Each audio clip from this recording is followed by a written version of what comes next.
오늘 이 시간은요, 변정규 미주은행 전문인과 함께 해보도록 하겠습니다. 어서 오세요. 어서 오세요, 전무님. 안녕하세요. 예. 반갑습니다. 반갑습니다. 네. 금융인이신가, 방송인이신가, 작가신가, 아니면 변사이신가? 이도저도 아닌가요? 모든 것을 다 하시는 멀티가 아니신가요? 아닙니다. 네. 부끄럽습니다. 저희- 하나라도 제대로 해야 되는데. 안 그래도 저희 화요일 순서에 또 KB은행의 또 문정희 이코노미스트하고 환율을 한번 살펴는 봤습니다. 살펴는 봤는데 또 우리가 어차피 다양한 또 뷰를 갖다가 한번 들어봐야 네네네. 균형 잡힌 거게 될 것 같아서. 예, 이코노미스트 분들이 저보다 훨씬 이렇게 깊고 멀리 보세요. 예, 저는 이제 너무 이제 근시적으로 보고 그다음에 그때 딜러들은 이제 돈만 벌려고 하기 때문에 이런 그 모습은 제가 만약에 그 얘기해서 좀 걸러서 들으시면 될 것 같습니다. 그래요. 오늘 굉장히 겸손 모드로 네, 장을 열어주셨는데. 그런데 뭐 장점이라고 하면 좀 이렇게 뭐 돈만 버는 것만 이렇게 딱 보기 때문에 앞에 좀 쉽게 알아들으실 수는 있어요. 예. 왜냐하면 좀 깊은 지식이 없기 때문에. 사실 돈만 버는 거 굉장히 좋아합니다. 그러니까. 예. 아유, 그저께는 뭐 하루에 23원 넘게 빠지고 오늘도 뭐 환율은 한 4원 50전 내려와서 1323원 70전으로 마감을 했습니다만 주간 거래를 어쨌거나 지금 살짝 그동안의 달러 강세가 이제 주춤하는 모습이라서 이 대목에서 한번 전무님의 뷰가 궁금하고요. 오늘 또 저희 또 저자 친필 사인 들어간 책도 저희한테 선물을 해주셨는데 너무 기대가 됩니다. 슈퍼달러 슈퍼리치 요것도 네. 한번 우리 애청자분들한테 한번 전반적인 내용도 한번 소개해 주시면은 도움이 될 것 같습니다. 무슨 뭐 예. 내용이 어떤 거냐는 여쭤보시는 분들이 좀 계시는 것 같아서요. 네. 어떤 거를 봐야 될지. 아하. 너무 두껍잖아요. 제가 생각할 때. 저희한테 해주실 내용이, 다루실 내용이 많으셨던 거예요. 이 얘기도 해주고 싶으시고, 저 이야기도 해주고 싶으시고, 그렇죠? 아유, 이게 모르겠어요. 욕심이 과했던 것 같기도 하고요. 그렇지만 이제 특히나 인포맥스 그 시청자분들께서는 조금 뭐 다른 분들 이제 전체적으로 우리나라 시청자분들이요. 경제 뉴스나 이런 분야에 대해서 그런 그 지식이나 아니면 이해도가 굉장히 높은 것 같아요. 다른 나라에 비해서. 최근 한 2년 사이에 유난히 또 레벨이 많이 올라왔죠. 그죠? 네. 그 옛날에 뭐 수압이라고 하면은요. 저희 뭐 금융시장, 특히나 그 저희 은행에서도 뭐 자금실이나 딜링룸이나 네. 아니면 프런트 쪽에서만 다루는 그런 내용이었는데요. 그렇죠. 이런 것들이 심심찮게 뉴스에 나와요. 이제 그죠? 중앙은행과 수업 뭐 네. 이런 것들이 나오니까 굉장히 많이 이제 우리나라도 그런 것들이 많이 대중화됐다 이런 생각이 들고요. 특히나 이 채널은 뭐 제가 아는 여러분들 중에서 이렇게 많이 아시는 분들이 있잖아요. 지적 수준이 이렇게 금융시장에 대한 이해도가 높으신 분들도 보시는 분들이 많아요. 그래서 제가 긴장을 하는데요. 네, 그런 분들도 있으시고 하셔서 충분히 좀 제가 그 욕심을 부려봤습니다. 그래서 처음부터 기초부터 이렇게 끝까지 좀 어려운 부분까지 네. 다 다룰 수 있도록 뭐 골라보셔도 되고요. 그런 네. 의미에서 썼어요. 아무래도 애정이 굉장히 잔뜩 들어간 출판물인 게 벌써부터 느껴지는데 또 이제 채팅창에 김우정님 보니까 축구를 참고 무려 축구를 참고 월드컵 기간에 여기로 오셨다고 하거든요. 그래서 오늘도 준비하신 내용이 보니까 많아요. 일단은 뭐 FOMC 의사록도 네, 하실 맞아요. 거고 저희 책 이야기도 할 거고 또 환율 이야기도 할 거라서 갈 길이 바쁘니까 일단 의사록 이야기부터 한번 해볼까 봐요. 그럴까요? 네. 처음에 이제 의사록 리뷰가 이렇게 있는데요. 제가 저번 때 이제 그 1, 2일 날 이제 성명서 하고 난 다음에 위에 그걸 안 지웠네요. 의사록 리뷰입니다. 밑에 것만 이제 지우다 보니까 예. 앞에 제목을 못 고치셨구나. 앞에만 이렇게 예. 의사록 뒤에 성명서 그대로 놔둬서요. 의사록입니다. 네. 이제 네. 의사록은 이제 지금 이제 그 책 맨 뒤에도 이렇게 제가 하는 서머리 이렇게 해놨는데 이렇게 보시면은 성명서가 오른쪽에 이렇게 책 안에 있는 내용인데 성명서는 이제 그 회의 종료 후에 이제 미국 동부 시각으로 2시에 나오고요. 이제 밑에 보시면 의사록은 이제 미니츠라고 합니다. 이게 미니츠. 예, 미니츠라고 성명서 발표 3주 후에 똑같은 시각 동부 시각 2시에 이렇게 발표가 됩니다. 그래서 이제 이번에 이제 의사록을 보면은요.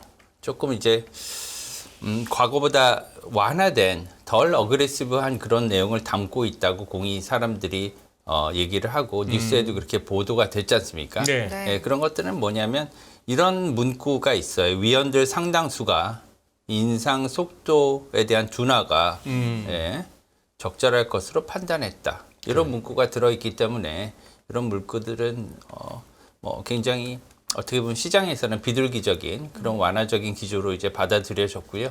이제 그런 것들이 이제 굉장히 많이 어떻게 보면 달러 약세, 순간적인 달러 약세에 이렇게 많이 영향을 준 것 같습니다. 그리고 보다 더 중요한 이슈는 뭐냐면 왜 이렇게 판단을 했냐는 이유예요. 그래서 이런 것들은 뭐 보도가 많이 안 된 것 같은데 보다 적은 인상이 정책 위반자들에게 금리 인상의 영향을 평가할 수 있는 그런 기회, 시간을 벌어줄 수 있을 것이다. 이런 문구도 같이 있습니다. 왜냐하면 이게 굉장히 중요한 게 뭐냐면 지금 어떤 빨리 멈춰야 된다는 사람들의 그런 입장은 뭐냐면 지금 이때까지 금리 인상을 너무 많이 했는데 이것이 실물 시장에 반영되기까지 시간이 걸린다는 거죠. 네. 그죠? 그렇기 때문에 지금 니네들이 너무 많이 했기 때문에 인상을 줄여라. 예. 그러면 나타날 것이다. 이런 어떻게 반박 이론이 많이 있지 않습니까?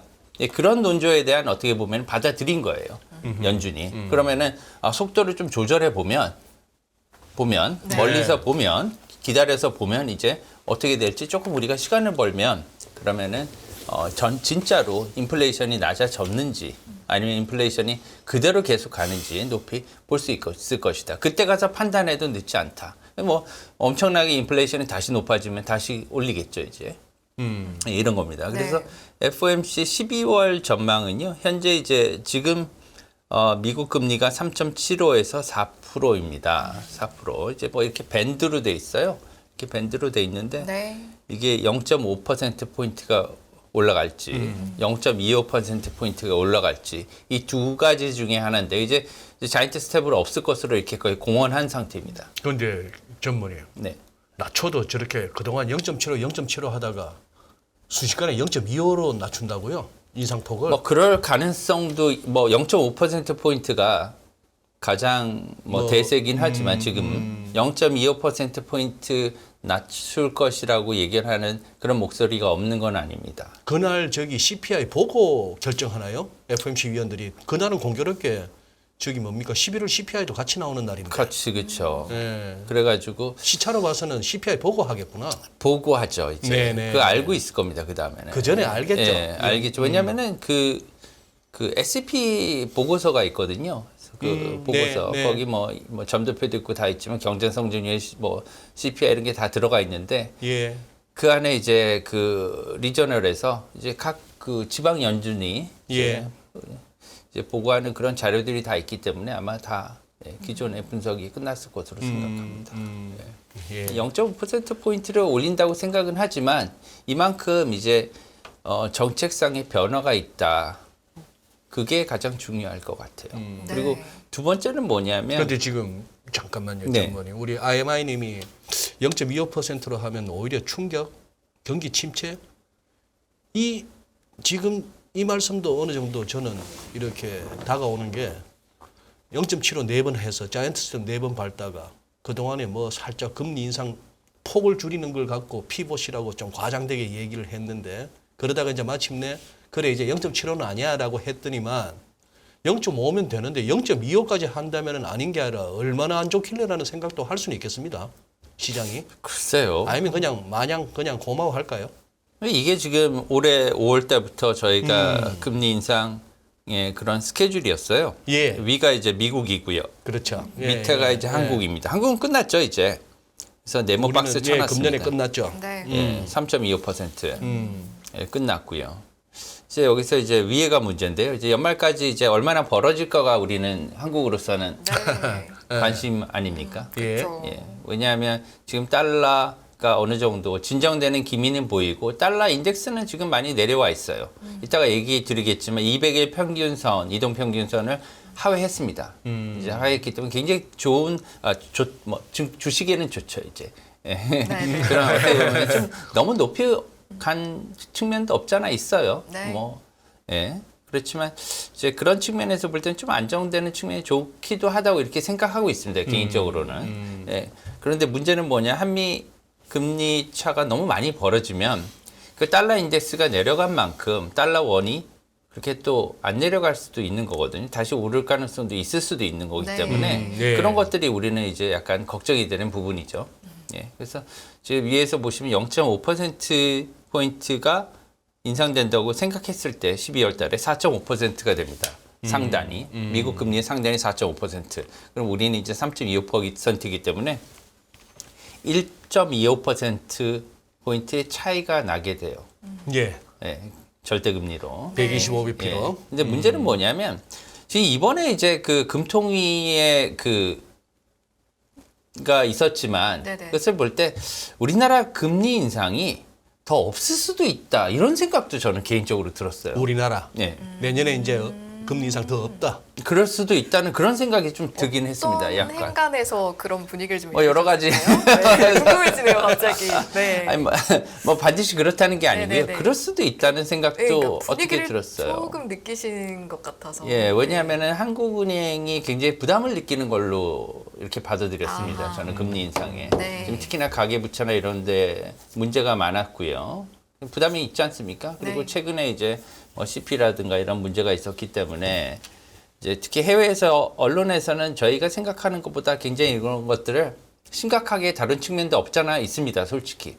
예, 그래서 뭐 해외 언론에 뭐 특파원이 한국에 온다든가 직접 와서 이렇게 뉴스를 한다든가 이런 것도 최근에 있었거든요. 그래서 그런 문제를 외국인들은 좀 심각하게 본 것도 있어요. 약간 부풀려서. 예, 예. 그래서 이런 것들이 저희 실제보다 약간 부풀린 거는 사실이죠. 그렇지만 이런 것들이 외국인들이 잘 모르니까 예, 그런 데에서 조금 더 부풀려지면은 좀 안 좋기도 하겠다 이런 생각도 들고요. 한편으로는 이제 그런 데 대해서 한국은행이 부담도 갖고 있구나 이런 생각도 들었습니다. 네. 그러면 이제 금리 인상을 조금 멈췄을 때는 이제 물가 환율에 이제 더욱 영향이 많아지는 거겠죠. 예.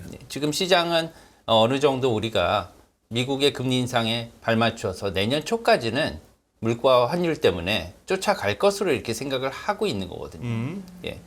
다는 못 쫓아가도 적어도 이제 베이비 스텝이나 이 정도는 쫓아갈 것이다. 네. 그죠? 내년 1, 4분기까지는 이렇게 생각을 하고 있는데 만약에 뭐 더 이상 하지 않는다거나 금리 인상을 뭐 한 번에 그친다거나 이 정도 하면은 조금 뭐 한 1.5% 포인트까지 이렇게 한미 금리 차가 벌어질 수도 있거든요. 예. 그런 경우에는 다시 또 뭐 환율이 뛴다기보다는 환율의 변동성이 더 커질 수 있다 이런 생각이 들어요.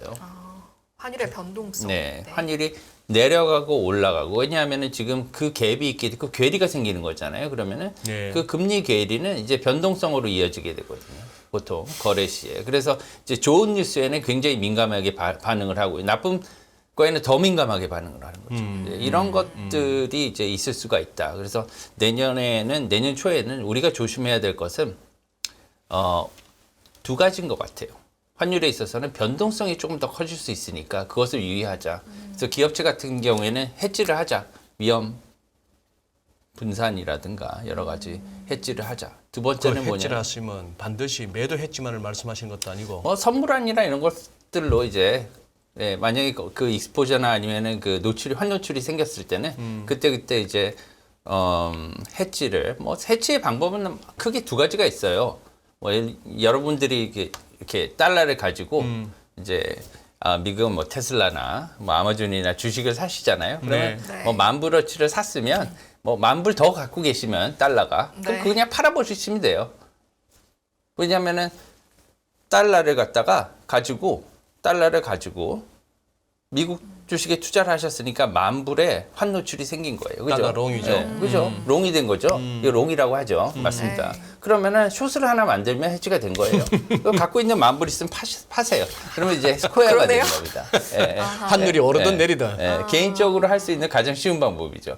그렇지만 두 번째 방법은 뭐냐면 파생 상품을 이용하는 겁니다. 네. 이제 주로 우리가 얘기하는 통화 선물이라든가 통화 선물은 이제 우리 거래소라든가 이런 데 이제 장내 거래고요. 네. 보통은 이제 해지는 장외 거래를 많이 씁니다. 이제 그건 이제 선물안이라고 하죠. 예. 선도안이라고도 하고 이런 것들이 이제 그 커스터마이즈된 거래거든요. 이제 맞춤 거래. 이제 이런 것들로 해서 일반인은 이렇게 하기 힘들고요. 뭐 금액도 크고 이런 그 기업체들에서는 많이 쓰는 방법입니다. 그래서 이런 것들을 하는 게 좀 편리하지 않을까 개인적으로 이런 생각이 들고요. 네. 두 번째는 뭐냐면 이제는 그 상단을 확인하는 게 예전만큼 의미는 좀 없어진 것 같아요.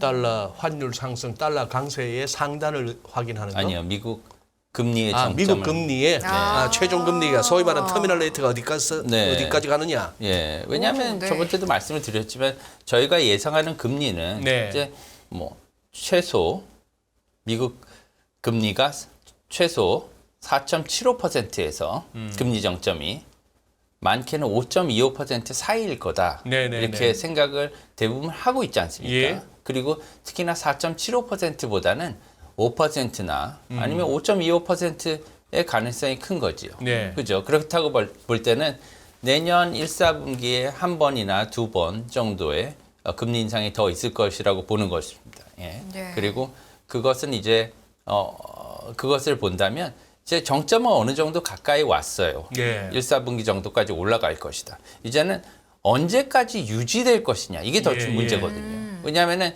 올라갔다고 이제 다 올랐어. 이제 이 속도를 조절하니까 너무 좋다.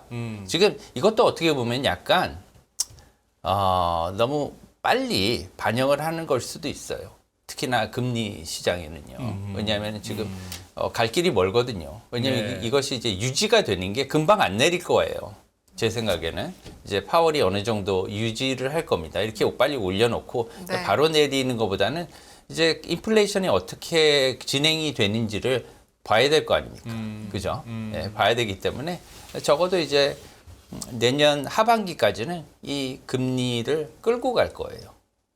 그죠? 끌고 가면은 또 발표하기까지는 또 한두 달 걸리거든요. 네. 그러면은 아무리 빨리 내린다고 해도 내년 뭐 10월 달이나 이 정도까지는 끌고 갈 거라고요. 그렇게 되면 1년 동안 이렇게 높은 초유의 금리가 미국의 금리가 계속이 된다면 세계에는 어떤 변화가 올 것인가. 그죠? 이것이 궁금한 겁니다. 네.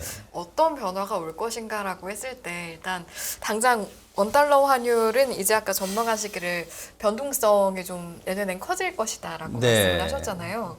근데 사실은 이제 저도 주식 투자를 해서도 그렇고 제가 요즘에 해외 직구를 즐겨 하거든요. 그러다 보니까 정말 환율에 민감한데 적정선의 환율이란 어느 정도일까라는 생각도 항상 하게 돼요. 요즘에 어떻게 생각을 하세요? 그래서 적정 환율이라는 거는 사실은 어떻게 추상적인 개념이지 않습니까? 그렇죠. 그런데 적정한 선이 분명히 있긴 있을 거예요. 그렇죠? 왜냐하면 사람들 마음에 이게 적정할 것이다라는 마음이 있는 거 아니에요. 왜냐하면 지금 이승희 앵커님도 어떤 적정 환율이 어떤 환율이 적정할까? 그러면은 적정 환율이 있다는 가정을 하시는 거잖아요. 네, 그런데 투자하기에 그렇죠. 뭐 해외 구매를 하기에 당연하죠. 저 같은 경우에도 어떤 환율이 적정할까? 제가 매수매도를 할 때 당연히 있겠죠. 현재 상태에서. 그리고 사람마다 다를 거예요. 예. 그죠? 수출업자 같은 경우에는 적정 환율이 다를 거고요. 그렇겠죠? 수입업자 같은 네. 경우에는 다 다를 거지 않습니까? 그죠? 맞아요. 예, 집신 파는 분하고 우산 파는 분의 마음이 다를 거라고. 네네. 그리고 그죠? 예, 그리고 예. 정부 관계자의 입장에서는 약간 중간적인 그런 환율을 생각하고 있을 텐데 이분들의 생각하는 적정 환율도 다를 거예요. 그렇게 되면 여러 그 집단들의 평균 환율을 어느 정도로 잡으면 좋을까 하면 이거는 이제 적정 환율은 평균 환율 개념으로 가는 게 좋을 것 같습니다. 평균 환율. 그러면 이제 우리가 과거에 우리가 봐왔던 환율이 어느 정도냐 이렇게 네. 봤으면은 2000년대 들어와서요. 저희 그 우리나라 달러 원 환율이 한 1,130원 정도가 됩니다. 예. 평균 환율이. 예. 이게 그 매일매일 집계했을 때는 한 1,130원 정도 되고요. 그다음에 이제 종가 기준으로요. 그리고 분기 말 기준으로 하면 한 1,136원. 그래서 한 1,130원대 정도 돼요. 근데 지금 예전부터 말씀드렸지만 이게 달러발 가치 조정이 일어났습니다, 이번에. 사실은 환율이 올라간 게 아니고 달러를 중심으로 해서 다른 통화의 가치가 달라진 거죠. 그죠? 예. 왜냐하면 모든 거는 상대적인 교환 가치이기 때문에 네. 저희가 외환 측면에서 볼 때는 그렇기 때문에 이런 것들을 반영했을 때는 달러의 내재 가치가 어느 정도 올라왔다. 예를 들면은 달러의 내재 가치가 한 7, 8% 정도 올라왔다고 보면 그죠? 그렇게 됐다고 보면은 예전에 1,130원에서 이제는 한 100원 정도 올라가서 향후에 10년, 20년은 거래되지 않을까 이렇게 저희가 전망을 하고 있습니다. 예, 그렇게 되면 앞으로 10년, 20년 동안은 1,230원, 1,250원 이것이 아마 중간값이 되지 않을까. 그러면 1,230원 수준이면은요, 이제 1,100원대로 가면은 굉장히 싼 환율이다. 그래서 낮은 매수를 환율이다 해도 느낌이 되지 들고. 않을까 이런 생각을 네. 해도 되는 거죠. 네. 예, 그래서 이제 1,100원대 가면은 이제 해외 투자라든가 이런 것들이 좀 많이 나오지 않을까 이런 생각은 해요. 예, 그리고 특히나 이제 하반기부터 시작해서는 이제 금리 정점이 왔기 때문에 가장 큰 모멘텀은 이제 채권에서 일어날 것으로 생각합니다. 왜냐하면 이제 금리 정점이 왔다는 거는 이제 채권 투자자들이 채권 딜러들이 움직일 타이밍이 됐거든요. 예. 그렇지 않습니까? 예, 예. 달러가 기준금리가 4%대 중후반이면 매력적이지 않을까요? 매력적이죠. 매력적이죠. 레벨 금리 그 정도 금리 주는 데가 미국만큼 주는 데도 잘 없으니 지금은. 예. 무위험이지 않습니까? 거의 다 무위험. 네. 예. 그러면은 이런 금리가 언제까지 지속될 거로 생각하세요? 한 1년 정도 그죠? 맥스. 네. 최대. 네. 그러면은 한 6, 7개월 또 이제 뭐 금리 내린다고 이렇게 얘기하면 또 이제 금방 빠지겠죠. 시장 금리는. 예. 그렇기 때문에 한 올해 말부터 시작해서 내년 초까지요. 그 미국 국채 투자가 많이 이루어질 것 같아요. 미국 국채 쪽으로. 예, 미국 국채 투자가 세계적으로 많이 조금씩 일어날 것 같다. 이런 생각은 들어요. 그러면 미국 국채 수익률 금리는 좀 떨어질 수도 있네요. 그런 생각을 해봅니다. 시장 금리가요. 시장 금리가. 네. 그래서 뭐 기준 금리는 계속 오르지만 시장 금리는 그만큼 이제 안 오를 수 있다. 지금도 그렇게 많이 오르지는 않거든요. 시장 금리가 어느 정도 지금 그 오르는 그 가파르게 오르던 것이 지금 이제 약간 정체 상태이긴 해요. 네. 네, 그런 것들이 이제 그런 움직임에 기인한 것이 아닌가 이런 생각도 하고 있습니다. 왜냐하면 모든 상품을 만들거나 투자할 때도요. 채권 같은 이제 고정금리는 필요로 합니다. 이게 픽스드 인컴이라고 하잖아요. 그렇죠. 영어로. 예, 예. 왜 그러냐면 이제 고정된 이자를 주기 때문에 거의 위험 없이 네. 이렇게 예를 들면 한 4%대 중반의 금리를 주면 상당히 매력적이에요. 왜냐하면은 그 정도면은 주식에서의 배당률과 큰 차이가 없지 네, 않습니까? 예. 특히 뭐 고액 자산가들일수록 뭐 큰 수익보다는 그런 정도의 적당한. 네, 단 하나 지금 뭐 환율이 좀 높기 때문에 거기에 대해서 이제 환차손을 약간 걱정할 수는 있겠지만 만약에 좀 장기적으로 투자를 하거나 필요할 때는 아마 수요가 있을 수도 있다 이런 생각을 해봅니다. 전문이 요즘 제가 제일 많이 받는 그 전화가 뭐 지인이 됐건 저의 뭐 어쨌거나 그거 받는 전화들이 그거예요.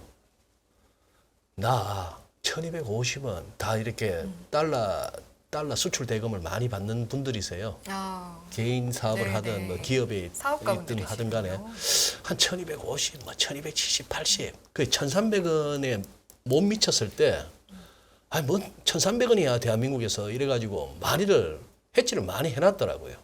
그랬다가 지금 1,444원 갔다가 지금 이렇게 내려오니까 자꾸 묻는 게 그 매도했지 않은 거 푹가? 아. 그러니 요점은 1,300원 밑으로 1,300원 밑으로 좀 더 훅 내려가 주느냐 아니면 이거 우리 봤던 이거 지금 여기서 잠시 지금 아까 썸네일을 갖다가 네. 어떻게 하셨더라? 달러 강세가 잠시 멈춘 이유. 이 말씀은 지금 우리 전무님 뷰에 달러 아직 정점을 못 봤다는 생각도 하고 계신가 봐요. 그렇지는 않아요. 그렇지는 않으시다. 네, 그거는 이제 제가 단 게 아니고요. 솔직히 말씀드리면 우리 인포맥스에서 달았구나. 네, 이거 메시지 단 거고요.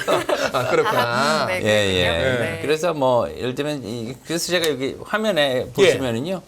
한번 보여주시면 이제 뭐 달러 인덱스 영향 세 번째 이제 네. 의사록의 이제 영향입니다. 그래서 이제 달러 약세 촉매제가 약간 되고 있어요. 그래서 왜냐하면은 그렇죠. 빨간색으로 제가 써놨지만 지금 달러 인덱스가 200일 이동평균선이 의미가 있습니다. 제가 차트나 이런 걸 안 봐요. 왜냐하면은 기본적으로 그 통화나 아니면은 어떤 내재적인 가치를 주로 보고요. 네. 어떤 상황을 갖다 그대로 보통 이해를 하려고 하기 때문에 그림을 위한 그림은 좋아하지 않거든요. 그래서 차트나 이런 것들을 네. 분석을 갖다 뭐 막대 그래프를 뭐 올라가고 내려가고 음봉 양봉 이런 것들을 잘 보지 않아요. 그런 것들을. 그렇지만 네네네. 이동평균선은 좀 볼 필요가 있습니다. 이것들은 왜 이렇게 이동평균선에서 이탈을 했는지를 보면 추세 전환이 좀 있을 수 있다 이런 생각을 할 수가 있거든요. 네. 그래서 그런 것들은 좀 유의해서 봐야 된다. 이거 그리고 200일 이동 평균선 얼마 안 남았습니다. 이거 일간 차트상으로 한 맞아요. 105 근방인데 맞아요. 인덱스 기준으로. 맞습니다. 정확히. 예, 이거 얼마 안 남았는데. 그것도 105가 아니고 105점 몇이에요. 예, 105점 몇이죠. 예, 살짝 그래서, 위인데. 예, 그래서- 그렇게 105 아래로 달러 인덱스가 105 아래다 이렇게 하면은 105대로 지금 접어들었으니까. 접어들었는데 105 아래로 내려갔다 하면 이거는 조금 말씀하신 대로 추세 전환의 시발점으로도 생각해 볼 만한. 그렇죠. 저희가 이런 것들을 생각해야 된다는 거죠. 예. 이제 감안을 해야 된다는 거. 근데 이달 들어 유독 둔화해 가는 그런 모습은 왜 그런 거예요? 두 번째 있습니다. 두 번째 있어요? 이 타이밍. 저희가 이게 타이밍. 짠 게 아닌데 금방 얘기해 어떻게 된 주시네요. 일이죠? 너무 감사합니다. 마치 짠 듯. 계획이 아닙니다, 여러분. 유로 달러는 200일 올랐었죠. 맞아. 아하, 그렇죠. 예. 예. 이게 우리나라는 유로에 이렇게 많이 관심이 크게는 없지 않습니까? 다른 나라에 비해서. 그렇지만 사실은 유로화는요, 우리나라 달러원 환율에 직접적인 영향을 줍니다. 어허. 예. 이게 보시면은요, 네. 유로화의 가치는요, 달러 인덱스에 직접적으로 영향을 줘요. 왜냐하면은 가중치가요, 엄청 커요. 한 60% 가까이 되는 걸로 아는데. 엄청 큽니다. 그래요? 그 예. 정도까지요? 예, 57% 가까이. 한 60% 가까이 됩니다. 네, 57% 가까이 됩니다. 그렇기 때문에 그리고 이제 뭐 유로화 다음에 뭐 파운드나 엔화도 있는데 엔화가 두 번째고요. 네. 파운드가 세 번째 이 정도 되는데 나머지 통화들은 다 10%대이기 때문에 네. 그렇게 크지는 않아요. 이렇게 움직일 정도는 아닌데 네. 굉장히 유로 달러 환율하고요. 이 달러 인덱스를 이제 같이 보시면 굉장히 깜짝 놀라시게 됩니다. 거의 뭐 서로 왜요? 마주보고 가듯이 하죠. 그 정도예요? 달러 인덱스 올라가면 유로 달러는 저 좀 비춰주시면 좋은데 이제 비쳤다. 비춰주세요. 달러 인덱스 올라가면 유로 달러는 이렇게 되고 그래프가 지금 전문님 말씀하신 그거잖아요. 안 그래도 책에 들어있는데요. 책에 들어있어요. 책이 슬슬 들어있는데. 책을 보러 갈까 봐요. 아닙니다. 꼭 이 책은 아니더라도요. 네네네네. 제 생각에는 뭐 이 책 보시면 저는 좋겠지만 사실은 다른 책을 보시더라도 국제금융이나 아니면 외환시장에 대해서는 어느 정도 우리나라 시청자들이 관심 있는 분들이 많이 보시고요. 공부하셨으면 좋겠다. 이런 개인적인 생각이 들어요. 그래야지 우리나라가 네. 이제 뭐 글로벌 금융 허브라든가 네. 이렇게 발전할 수 있는 그런 기회가 될 수 있지 않을까 이런 생각이 들었거든요. 네. 왜냐면 알아야지만 허브가 될 수 있습니다. 예, 그런 것들이 중요한 것 같고요. 네. 이제 뭐 말이 나왔으니까 말씀을 드리면 네. 이 유로 달러 환율하고 네. 달러 인덱스는 완전히 대척점에 있어요. 그래서 저희가 이렇게 그림을 그릴 때 네. 이제 물감을 넣고 포개면 네. 반대로 이렇게 나타나잖아요. 어렸을 때 많이 했죠. 많이 해보셨죠? 네, 네. 그런 그림이 나옵니다. 대깔꼬마니. 그래요. 맞습니다. 네. 그건가요? 대깔꼬만인가요? 네. 저는 미술을 잘 몰라가지고 대깔꼬마니. 전혀 소질도 없고요. 제가 미술 그림 그리는 거 젬병인데 대깔꼬마니 하는 시간은 그래도 편했습니다. 그렇게 뭐 대충 보나요? 해놓고 좋아하셨군요. 대충 해서 접으면 되니까. 나비 저- 그림 저- 있잖아요. 예. 접는 거. 맞아요. 예. 똑같은 그림이 나와요. 유로화와 달러화가 네. 그렇구나. 정확하게 유로가 달러 인덱스에 그 DXY 달러 인덱스에 이제 6개 통화인데 유로가 57.6%나 됩니다. 맞습니다. 엔이 13.6%, 파운드 11.9%, 캐나다 달러 9.1%, 스웨덴 크로네가 저기 4.2%, 스위스 프랑 3.6%. 그러니까 뭐 한 60% 가까이 되는. 그리고 사실 또 유로가 약해지거나 유로가 약해진다는 얘기는 달러 약하다는 얘기인데 유로가 약해지면 다른 통화들도 약해지고 하니까 말씀하신 대로 유로 달러 차트하고 달러 인덱스가 거의 거꾸로 가는. 맞습니다.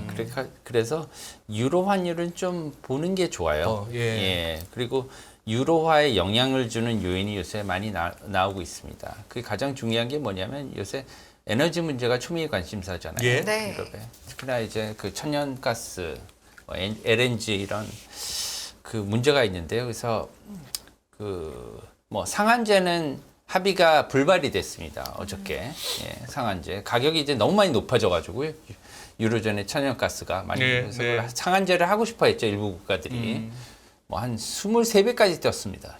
작년 대비해서 작년에 한 13달러 정도 됐어요. 달러 텀으로. 네. 근데 이게 너무 많이 올랐는데 최근에 좀 잦아지긴 했지만 어느 정도 이제 상한제를 이렇게 하자 이런 논의가 나와서 아직 뭐 합의는 안 됐지만 일단 하나 합의된 건 뭐냐면 내년에 유로존에서 사용할 20 몇 개국이 사용할 네. 그런 가스를 공동 구매하자 이런 거는 합의가 될 거거든요. 합의가 됐어요. 그래서 15% 내년에 사용할 유로존의 가스의 15%를 갖다 공동 구매하기로 했습니다. 이제 어떻게 구매할지 이런 거는 이제 추후에 더 이제 논의가 되겠지만 네. 이러한 논의가 어느 정도 나오고 있고 그다음에 합의가 어느 정도 나오고 있다는 일부에서는 합의가 온다는 사실 하나만으로도 유로존의 통화인 유로화가 강해질 수 있는 요인이 되는 거거든요. 네. 그런 것들 때문에 지금 200일 이동평균선을 돌파하면서 올라오는 거예요. 강해지는 거죠, 유로화가. 그런 것들이 있는데 물론 유로존에도 여러 가지 문제점이 많이 있습니다. 이제 그렇다고 해서 경기가 지금 좋아진 건 아니거든요. 그리고 금리도 계속 인상이 돼야 되는 거고요. 네. 이런 부분들이 있는데 이제 부담은 많이 있지만 지금 어느 정도 옛날보다는 나은 상황을 보이고 있다. 네. 이렇게 말씀드릴 수 있습니다. 알겠습니다. 그러고 보니까 그저께 나왔던가 그 PMI도 보니까 미국하고 유로존이 같이 나왔는데 생각보다 유럽이 괜찮더라고요. 생각보다는 지금 선방을 하고 있습니다. 그런 것들이 이제 통화에도 이렇게 영향을 주는 거거든요. 그래서 항상 그 국가나 그런 어떻게 보면은 국가가 강해지면은요 통화도 같이 강해집니다. 네. 그래서 완화도 이제 강해지려면 국가가 강해져야죠 더. 화이팅! 예. 파이팅. 월드컵도 화이팅! 두 분이 노력해 주세요. 열심히 하겠습니다. 마지막에 저 표현은 뭡니까? 찝찝한데요. 달러와는 DXY 즉 달러 인덱스하고 약간의 괴리가 있을 수 있다. 예, 그게 사실은 의미가 있는 거예요. 그게 또 콕 집으시네요, 그걸 갖다가. 뭐냐면은요. 네. 지금 그 달러 인덱스가 아까 말씀드린 대로 첫 번째 보시는 바와 같이 이동평균선, 200일 이동평균선을 하회했다고 말씀을 드렸잖아요. 내려왔지만 그리고 달러 원도 지금 어느 정도 1,420원대까지 갔거든요. 그래서 초반에 그 11월 초에 1,423원까지도 갔었습니다. 네. 근데 이게 1,320원대 지금 오늘 환율로 한 100원 정도 내려온 상태예요. 네네. 네, 한 7% 내려온 겁니다. 네, 7% 정도. 7% 내려왔는데 그래서 달러 인덱스만큼 이렇게 내려왔지만 향후에 아까 말씀드린 대로 변동성이 커지고 그다음에 한미 금리 차가 더욱 확대된다면 내년 초에 왜냐하면 우리나라는 모르겠습니다. 따라갈 수도 있는데 미국의 금리 인상을 만약에 그거보다 좀 못 따라간다든가 안 따라가기로 한다면 네. 확대가 된다면 그러면은 다시 또 환율은 좀 오를 수 있는 소지도 있을 것이다. 이런 생각을 한 거예요. 네. 면피하자고 한 거죠.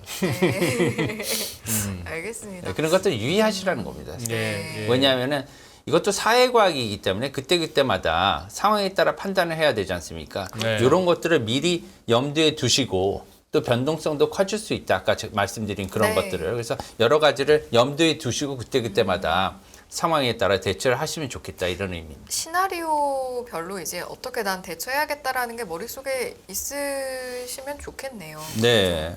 이제 그래서 저희가 이제 쭉 이야기를 하다 보니까 사실 환율 이야기를 굉장히 많이 했는데 제가 그래서 자꾸 중간에 눈길이 가는 거예요. 여기에 환율과 썸 타기 이렇게 돼 있어서 이게 썸을 타면 썸이 잘 끝나는 경우가 있고 또 파국이다 파국으로 가는 경우가 있어서 썸 타다가 파토나면은 그래서 어떻게 썸을 잘 탈 수 있는 겁니까? 이 책을 읽어보면 이 그러니까요. 슈퍼리치가 굉장히 지금 눈길이 가거든요. 제목이. 그죠. 네. 그러니까요. 네.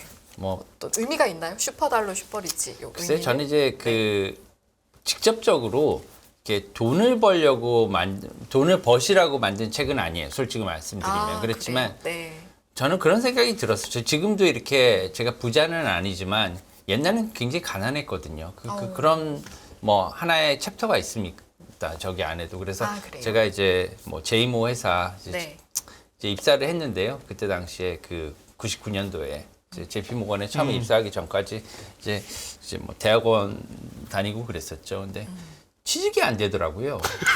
IMF가 와가지고. 네. IMF가 와가지고 아이고. 취직이 안 됐습니다. 네. 정말로 한 2, 3개월 동안은요. 정말 취업 공고가 하나 안 나요. 학교에. 그래서 너무너무 사실은 답답한 거죠. 네. 이제 20대 뭐 중후반을 이제 가고 있고 그다음에 꿈은 컸죠. 이제 꿈은 컸는데 이제 와 정말 일하고 싶은 그런 기회도 안 주는구나 이런 생각이 들어가지고 이제 하루는 또 다 똑같습니다. 그죠? 어떨 때는요. 아 정말 세상을 다 가질 수 있겠다 이런 생각도 들 때도 있잖아요. 사람이. 그렇죠. 그렇지만 정말 맞습니다. 이 네. 세상엔 정말 진짜 내가 기댈 언덕 하나 없구나 이런 생각을 할 때도 있어요. 그렇지 않습니까? 안 될 때는 전자의 경우가 상한가 한번 어떻게 얻어 걸린 날이고 그러니까요. 후자는 이제 하한가 한번 두드리 맞은 날이죠. 아이고. 한번 얻어 걸린 날은 뭐 세상 막 돈짝 많이 비고 뭐 내가 참 능력 있어 비고 하다가 하한가 두드리 맞고 죽고 싶고 막 그러니까요. 그러니까 너무 일비할 필요가 없어요. 그렇지 않습니까? 그쵸, 맞죠. 네. 인생은 그렇죠. 열심히 하면 된다는 생각이 들어요. 아. 예, 그래서 저도 그때 이제 제가 28살 이제 들어갈 때였습니다. 27살. 네, 네, 네. 이제 27살 때였는데요. 그래서 소주를 한 잔 이제 돈이 없으니까 이제 뭐 오징어에 이제 소주 한 잔 먹고요. 아이고. 그다음 혼자 이렇게 올라가 보니까 남산에 걸어서 처음 올라가 봤어요. 공원이 하나 있더라고요. 네. 거기 문은 닫아놨지만 네. 이렇게 거기서 이제 그 난간에서 이렇게 보니까요. 와 서울 시내 집은 어떻게 이렇게 많은지요. 서울 시내 집은 집 많은데 많죠. 수백만 개의 불이 켜져 있는 거예요. 내 집은 없는데. 그러니까 그 생각이에요. 네. 저는 정말 10평짜리 제가 잘 수 있는 집도 없었던 거 같아요. 네, 기숙사에서 네. 자고 네, 있었고. 네. 아 이거 눈물 없이 들을 수 없는 그런 거 좀 심한가요? 아니, 그래가지고 정말 제가 그런 상을 이해를 해요. 네. 그래서 그래도 이제 제가 하나 제 자신한테 잘한 건 뭐냐면 한탕주의에는 안 빠졌어요. 아. 예. 차근차근히 공부하고 배우고 네. 나가보자. 그래서 이제 금융회사에 가고 싶었고요. 그래서 이제 외국계 금융회사에 들어갔고 거기서 이제 싱가포르에 갔어요. 처음에 이제 뭐 보내주더라고요. 거기서 일할 수 있게. 그때 첫 직장이 JP 모건이었습니까? 예, 서울에 와서 한 5, 6개월 있다가요. 이제 뭐 싱가포르에서 이제 뭐 일할 수 그때는 있는 그냥 JP 모건 체이스 붙기 전에 그 이름이 굉장히 다양해요. 그때 들어와 있었던 거는 뭐냐면은 JP 모건이라고 안 되고 모건 개런티 트러스트라고 돼 있어요. 오호. 기억하십니까? 저는 기억이 없네요. 저도. 그 모건 개런티 트러스트가 원래는 JP 모건이 처음 만든 회사예요. 이제 그렇군요. 은행입니다. 예, 그게 은행이. 이제 그게 이제 그 기초가 돼서 그 다음에 이제 JP 모건으로 갔고요. 그 다음에 이제 체이스 맨해튼을 샀고요. 이제 케미칼 뱅크죠. 그렇죠. 네, 그러고 난 다음에 뭐 뱅크원이라든가 이런 회사, 또 자댕 플레밍이라든가 이런 회사들이 이제 합병을 했죠. 이제 그리고 이제 그때 당시 싱가포르 가가지고 돈은 많지 않았는데요. 뭐 일당을 주더라고요 또. 일당을 예, 퍼디엠이라고 일당을 주는데 퍼디엠이 뭐냐 그래서 좋은 거래요. 근데 뭐 많지는 않은데 하루에 뭐 한 7, 8만 원을 주더라고요. 밥값으로. 하루에 7, 큰 8만 돈이죠. 원. 밥값으로. 예, 밥값으로 해요. 밥값 저희는 뭐 학교 다닐 때 사실은 몇천 원 그랬죠. 먹으면 충분했는데 그걸 네. 주니까 그걸 안 쓰는 거죠. 이제 모으니까 네. 돈이 됐고 이제 그래서 한번 달러를 깔고 자보고 싶다 이런 생각이 들었어요. 달러를 와. 깔고 자보고 싶다. 네. 깔고 잘 정도면 되게 많아야 하는 거 아니에요? 1달러인데요. 아, 네. 1달러죠 진짜. 저는 약간 침대처럼 만들어서 춤추는 줄 알았어요. 약간 네, 푹신푹신하게 매트리스처럼 해서 달러를. 아주 달러하고 야하게 썸을 타시려 하셨구나. 아 그래서 어떻게 그런 과정을 통해서 환율과 썸 타기가 나온 거예요? 그래서 이것들을 공부를 썸 타는 거는 좋아해서 썸을 타는 거잖아요. 그쵸. 예, 좋아해야지 썸을 타지 않습니까? 그래서 네. 저는 이 공부를 금융시장을 좁게 말하면 외환시장이고요. 넓게 말하면 국제금융시장이거든요. 여러분들은 모두 다가 지금 우리가 마시고 있는 이 커피도 사실은 수입산이지 않습니까? 그죠? 네. 이거 외환으로 온 거예요. 그럼요. 우리가 쓰는 이 전기 있잖아요, 컴퓨터. 이것도 다 한전에서 석탄 수입해서 만든 거거든요. 네. 지금 보시면 뭐 카메라건, 뭐 모든 책도 그렇고요, 종이도 그렇고 다 국제금융거래 산물이 아닌 게 없거든요. 이런 것들을 보면은 우리는 지금 자신이 부인을 해도 국제금융의 참가자로 지금 일원이에요. 예. 네, 모든 사람들이. 네. 그게 주체로 다 살아가고 있는 겁니다. 소비를 해도 주체예요. 그렇죠. 그럼요. 생산하도 주체고, 그죠? 네. 근데 소비는 적어도 하시잖아요. 예. 그렇죠. 네, 네. 그렇기 때문에 다 주체시고요. 그런 와중에서 천천히 이것들을 제 생각에 공부를 하시면은 달러, 그 다음에 달러보다 더 나아가서 국제금융 시장이 어떻게 움직이는지에 대해서 메커니즘이 잡히실 것 같아요. 네. 그것들을 제가 목표로 이거를 썼거든요. 그래서 그것들이 머리에 오시면 적어도 네. 남들보다는 좀 빨리 어떤 뭐 글로벌 시장이 어떻게 움직이는 데에서 이해가 빠르실 걸로 이렇게 생각이 들어요. 특히나 뉴스나 이런 거에 나오는 것들을 혼자서 스스로 이렇게 파악할 수 있을 정도는 충분히 될 것 같아요. 저는 그래서 듣다 보니까 아까 그래서 사실 뭐 돈 버는 책은 아닙니다 하셨는데 그걸 알게 되면 돈 벌 수 있는 거 아니에요? 그러니까요. 메커니즘을 알게 되면. 네네. 승희 씨, 네. 조금 아픈 소리 할게. 왜요? 안 아픈 소리 하시면 안 돼요.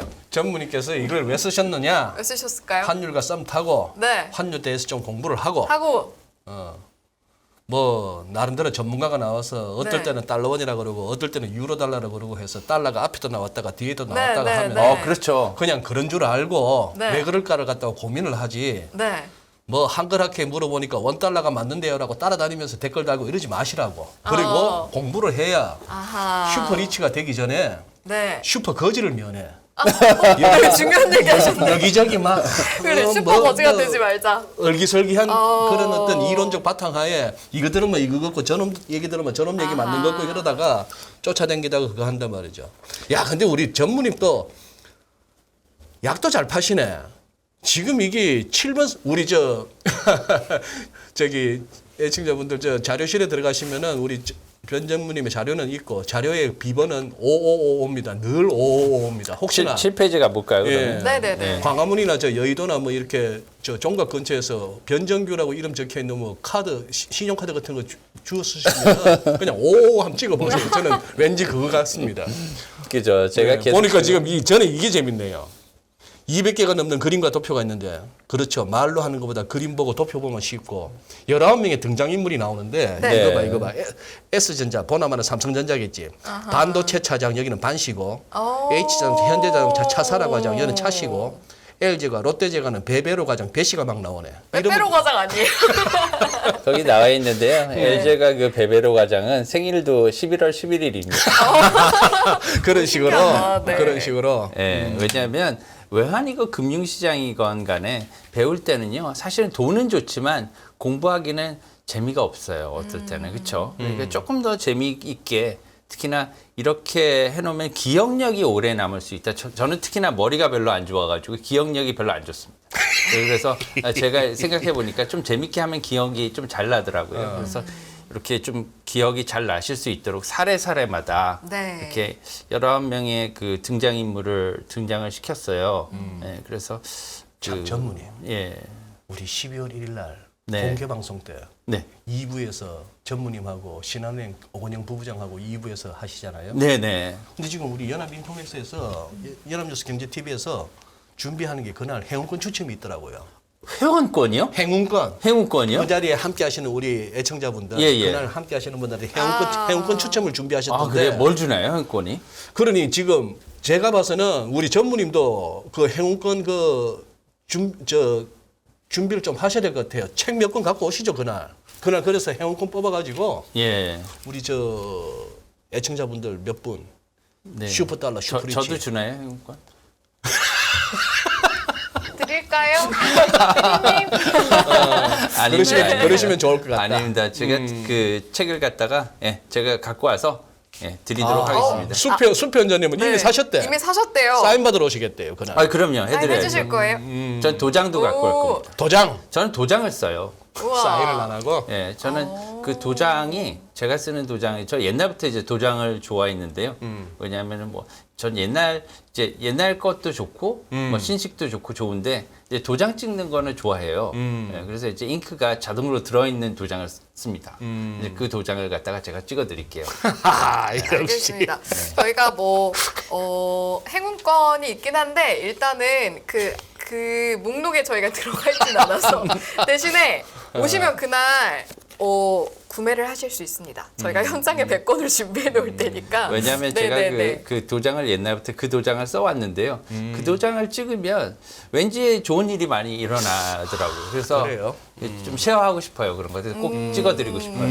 좋습니다, 좋습니다. 예, 알겠습니다. 그래서 저희가 이제 책에 어떤 내용이 담겨 있는지를 이야기를 했는데 아무래도 환율에 대한 어떤 기준점 그리고 알아야 할 어떤 하나하나 아까 말씀하신 슈퍼거지를 면할 수 있는 그런 기준점들을 생각할 내용이 이제 하나하나 들어가 있는 거죠. 예, 그래서 제가 이렇게 네. 그 보실 때 뭐를 중점적으로 보시면 되시겠는가 해서 네. 그 방대하기 때문에 네. 조금 이런 것들 중심으로 보시면 좋지 않을까 제가 넣어놨어요. 그래서 가이드를 좀 주셨구나. 예, 네, 좋습니다. 보면은 지금 그 1장에서 보시면은요, 환율이 이제 천만남이거든요. 이제 기본 지식을 써놨습니다. 뭐, 환율, 그 외환시장에서 어떠한 용어를 쓰고 이런 것들도 다 집어넣긴 했지만 가장 중요한 건 뭐냐면은 여러분들이 이제 환율 상승, 환율 하락, 평가 절상, 평가 절하 뭐 많은 분들이 다 잘 아시겠지만 이런 거에 대해서 헷갈리시는 분들도 있거든요. 그래서 네. 제가 거기다가 아예 우리나라 사람이니까 우리나라 원화만 보잖아요. 예, 그리고 반대다.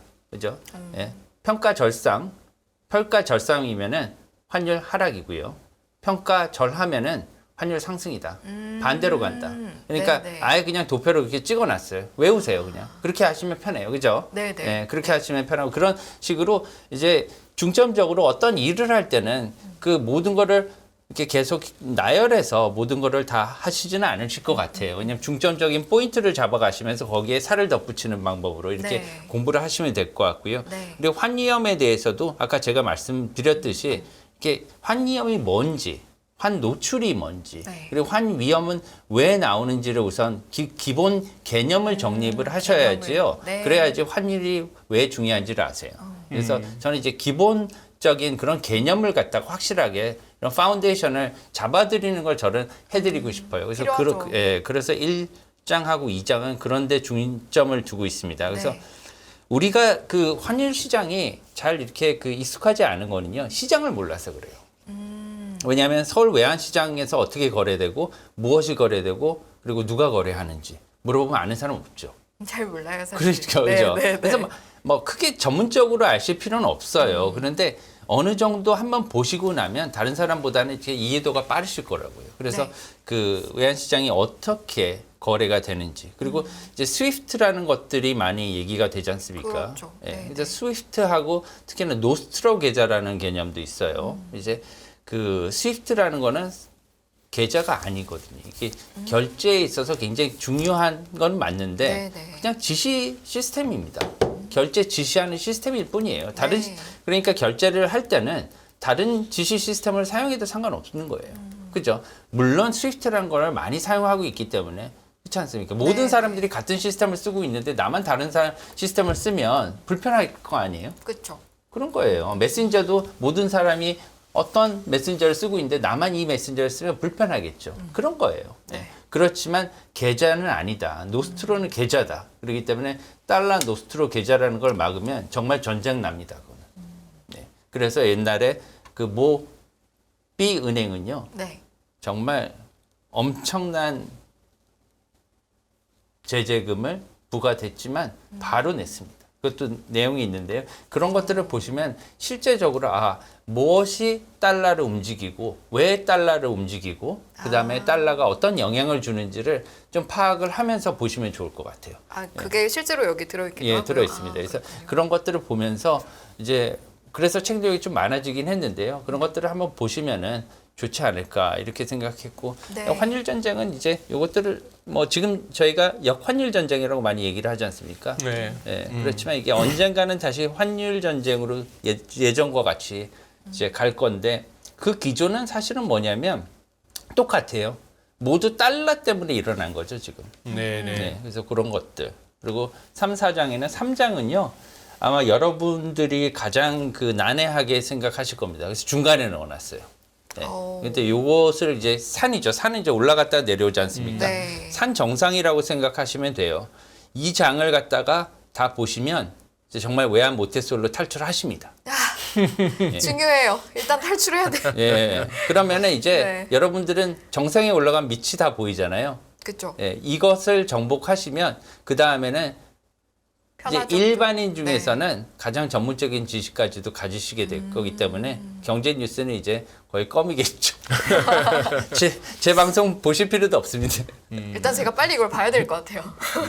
하여튼 그래서 뭐 네. 통화 수합이라는 게 뭔지 수합 포인트라는 것도 사실 조금 생소하지 않습니까? 근데 네. 수합 포인트라는 걸 개념을 갖다가 제가 많이 써놨는데 쉽게 하려고 노력은 했는데 이제 보시면은 어떤 의미인지 이해가 되실 겁니다. 이것을 보시고 나면 전체적으로 우리가 하는 그런 외환 시장에서 금리와 외환이 네. 어떻게 연결이 되는지 그것이 먼저 이해가 되실 거예요. 그렇게 되면 이제 전체적으로 외환 시장이라는 게 그림이 대부분 다 잡히실 거예요. 그리고 마지막에 네. 제가 3장에는 환율의 수수료를 계산하는 법을 넣어놨습니다. 수수료 계산이요. 네. 오. 자기 자신이 은행이 수수료를 어떤 수수료를 책정을 하고 부과를 하고 얼마나 수수료를 넣는지 모르시죠? 사실 잘 모르겠더라고요. 그렇죠. 네, 네, 네. 환율 보시면 뭐 지점에 가면 게시판 있잖아요. 네네. 예. 자기가 스스로 은행이 나한테 주는 그런 환율에서 수수료를 갖다가 계산해낼 수 있습니다. 항목별로. 네. 이제 그것을 갖다가 한번 해보시고요. 그렇게 되면은 우리가 이제 스스로 계산하면서 앞으로 보실 수가 있을 거예요. 그리고 네. 마지막에 이제 4장에서는 뭐 연준을 중심으로 해서 달러에 대해서 확실하게 이렇게 여러분들이 중심을 잡아 보시고요. 이제 요거는 이제 앞으로 이제 환율 전망에 관한 건데요. 5장은 네. 이제 여러 가지 이제 제가 외환 시장을 보면은 그 동물이 하나가 생각이 나요. 어떤 동물이요? 그게 이제 제가 이제 처음에 홍콩, 싱가포르 이런 데 근무를 많이 했었거든요. 네, 네, 네. 거기는 따뜻하니까 네. 이제 원숭이 종류가 이제 많이 있더라고요.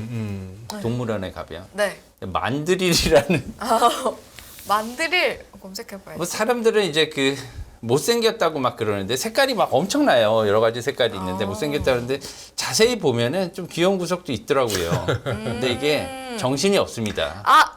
아하, 이 원숭이군요. 만드릴. 예. 만드릴. 왜 정신이 없다고 하시는지. 색깔이 알 너무 것도 정신이 같고. 없어요. 정말 인상적이다. 야. 예. 화려하네요. 예, 변동성도 크고요. 외환시장은 그러기 때문에 좀 많이 닮아 있어요. 그렇지만 자세히 보면 그 규칙이 있거든요. 예. 어떤 규칙이요? 규칙은 뭐냐면 만드릴이 모든 색깔을 갖다가 다 이렇게 담고 있다고 생각하지만 만드릴끼리 이렇게 비교해 보면은요. 입술은 쟤네는 무슨 색깔이다. 여기는 무슨 색깔이다. 이렇게 이게 뭐 정해져 있더라고요. 걔네들도. 그러네요. 뭔가 정신없는 와중에 여기는 흰색, 여긴 빨간색 이런 맞아요. 규칙이 또 있네요. 예. 그래서 환율도 그렇다. 예, 환율도 좀 그런 측면들이 많이 있기 때문에 좀 이해를 하시면은 정리하기 그래요. 쉬울 거다 이렇게 생각을 하고요. 네. 이제 보시면 이제 책 내용 중에서는 이렇게 수수료 있잖아요. 이렇게 보시면은 이런 비슷한 이제 게시판을 보실 거예요. 왼쪽에 이런 은행 게시판, 그죠? 네, 네, 네. 은행 게시판을 보시면 요것들을 이용해서 오른쪽과 같이 수수료를 외환취급 수수료와 환전 수수료로 간단하게 계산하실 수가 있어요. 1분도 채 안 걸리실 겁니다. 이제 그런 것들. 네. 지금 재밌겠죠, 자기 자신이. 이제 이 은행은 나한테 얼마를 부과하고 저 은행은 얼마를 부과하고 한 두세 번만 거래해 보면 이 은행은 나를 갖다가 나쁘게 취급하는구나. 이 은행은 정말 좋은 환율을 주는구나 이렇게 보실 수가 있고요. 네. 마지막 뭐 이런 것들을 이제 정리를 했어요. 이렇게 뭐 할인율이라든가 연방기금리 같은 경우에는 미국의 이제 기준금리죠.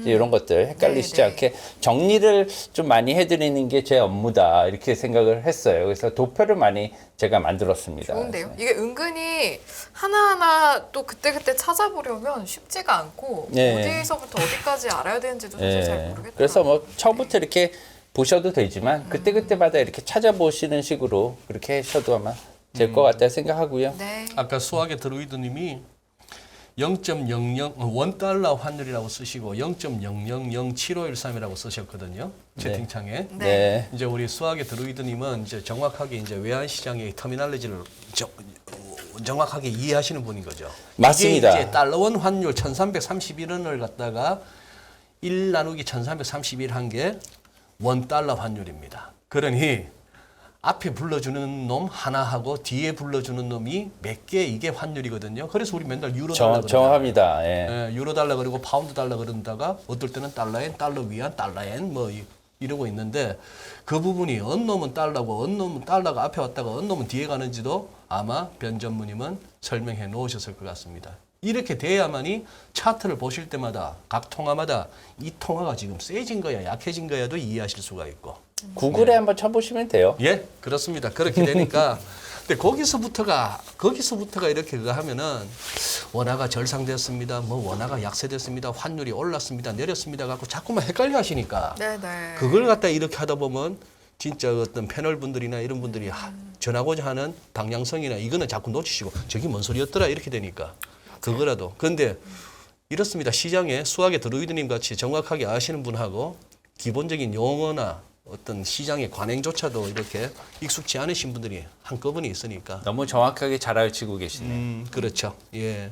그러면 전무님 한번 저도 이렇게 도장은 없고 사인만 하셨나요?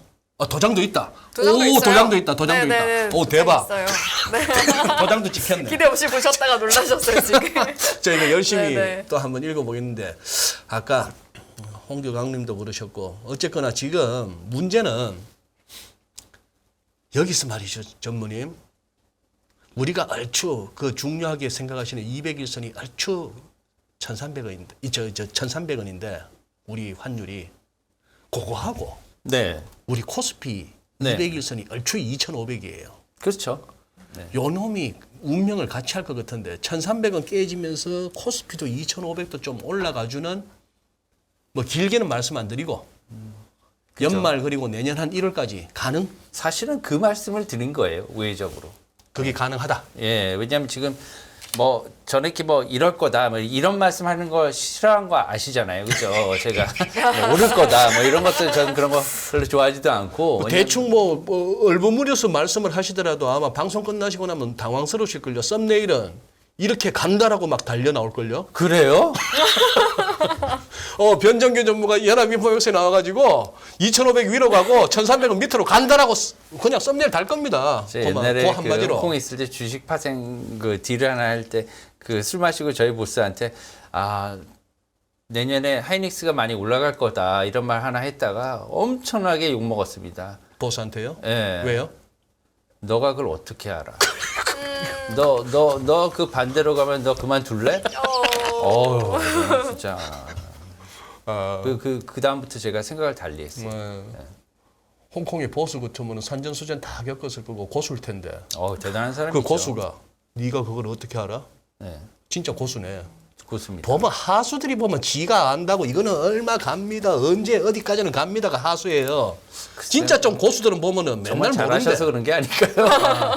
진짜 잘알아서 그런가? 그래서요, 그 이동평균선이 어느 정도 내려왔기 때문에 저희들은 사실은 체계적인 위험을 갖다가 보고하는 거예요. 비체계적인 위험은 제거할 수가 없죠. 왜냐하면은 뭐 코로나 같은 위험은 저희가 알 수가 없지 않습니까? 그래서 비체계적인 위험을 체계적인 위험을 분석을 해서 저희가 확률이 높은 쪽으로 저희가 생각을 하고 결정을 하는 거거든요. 금융이라는 게. 네. 예. 그래서 1200선을 갖다가 이동평균선을 하회했기 때문에 그렇게 되면은 앞으로는 1400원 위로는 올라가긴 좀 힘들지 않을까 당분간은 이 말씀을 드리는 거예요 사실. 네, 네. 그리고 알겠습니다. 주식도 마찬가지로 거꾸로 뒤집어서 생각을 하시면 되는 거죠.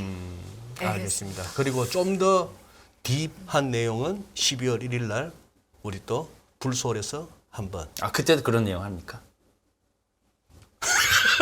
글쎄요, 또 그때는 어떤 이야기가 뭐 나올지 그때는 또 우리 또 모르겠지만. 박종인 박사가 어떻게 전무님하고 오건영 부부장한테서 어떤 내용을 끄집어낼지 또 한번 가봐야죠 뭐 당일날. 그러니까 무섭네요.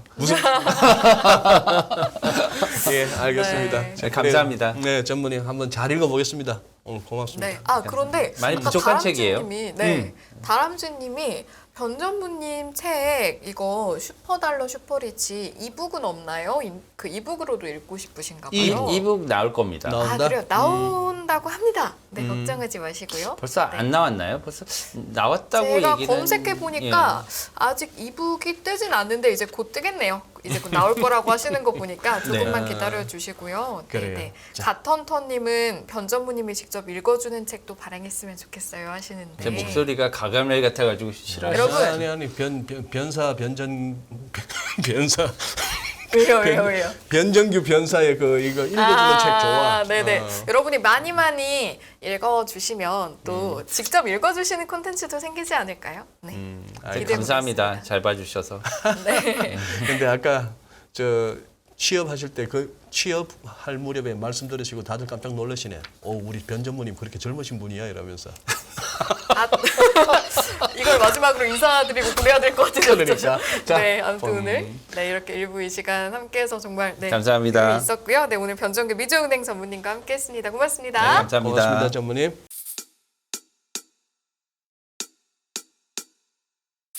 지금은 현명한 지혜가 필요한 시점입니다. 딱 10분만 투자하세요.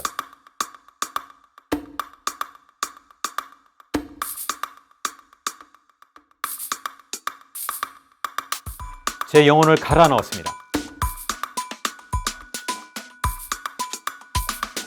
다음이 뭔지 궁금하지 않으세요? 이제는 더 이상 늦출 수가 없습니다. 전례 없는 금리 인상이죠. 환율 너무 어려워요. 결론만 알려주세요. 당신은 외환 모태솔로입니다. 환율 그동안 너무 어려우셨죠? 이제는 쉽다 말할 수 있을 거예요. 오늘부터 환율과 썸 타시겠습니까?